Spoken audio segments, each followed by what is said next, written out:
Exercise question number 2.4. The question is, explain this statement clearly. To call a dimensional quantity large or small is meaningless without specifying a standard for comparison. Comparison के लिए किसी भी standard को specify किए बिना हम directly कोई भी डायमेंशनल क्वांटिटी को लार्ज या स्मॉल कह दे, ये मीनिंगलेस होगा. इन view of this reframe following statements wherever necessary. इसी को ध्यान में रखते हुए जहां पर भी रिक्वायरमेंट होगी वहां पर ये जो स्टेटमेंट्स दिए हुए हैं वहां पर हमें चेंजेस करने हैं. स्टेटमेंट्स कुछ इस तरह से है. Atoms are very small object. A jet plane move with a great speed. The mass of Jupiter is very large. The air inside this room contain a large number of molecules. A proton is much more massive than an electron. The speed of sound is much smaller than the speed of light. Solution देखते हैं. यहां पर dimensional quantity की बात की हुई है.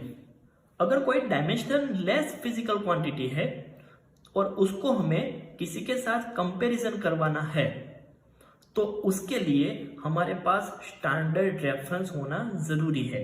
For example, अगर मैं कोफिशिएंट ऑफ फ्रिक्शन की बात करूं तो ये डायमेंशनलेस फिजिकल क्वांटिटी है.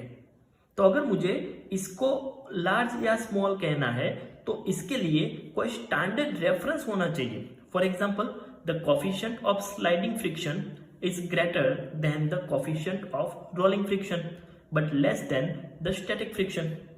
तो यहां पर मुझे स्लाइडिंग फ्रिक्शन को ग्रेटर या स्मॉलर कहना था तो उसके लिए मेरे पास स्टैंडर्ड रेफरेंस थे rolling friction and static friction. अब यहां पर जो स्टेटमेंट्स दिए हुए हैं वो देखते हैं. फर्स्ट है atom are very small object. हमें यहां पर दिया हुआ है कि एटम बहुत ही छोटा ऑब्जेक्ट है, लेकिन किसके कंपेयर में छोटा. तो इस स्टेटमेंट को हम रिफ्रेम करके ऐसे लिख सकते हैं, an atom is very small object in comparison to a soccer ball.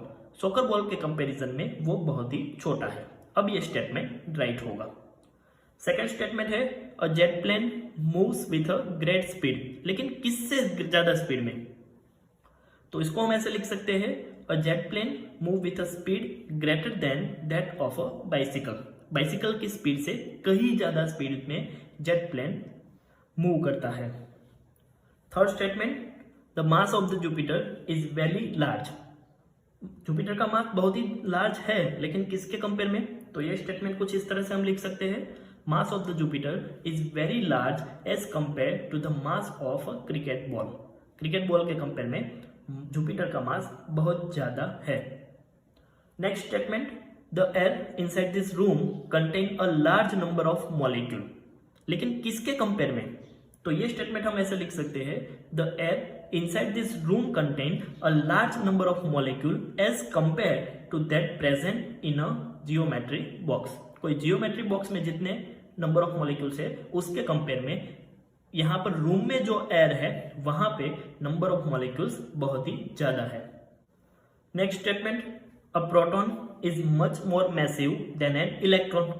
अब ये स्टेटमेंट है, उसमें इलेक्ट्रॉन के साथ प्रोटॉन के मास को कंपैरिजन किया हुआ है. तो ये स्टेटमेंट राइट है.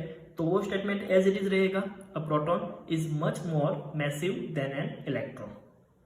Next, the speed of the sound is much smaller than the speed of a light.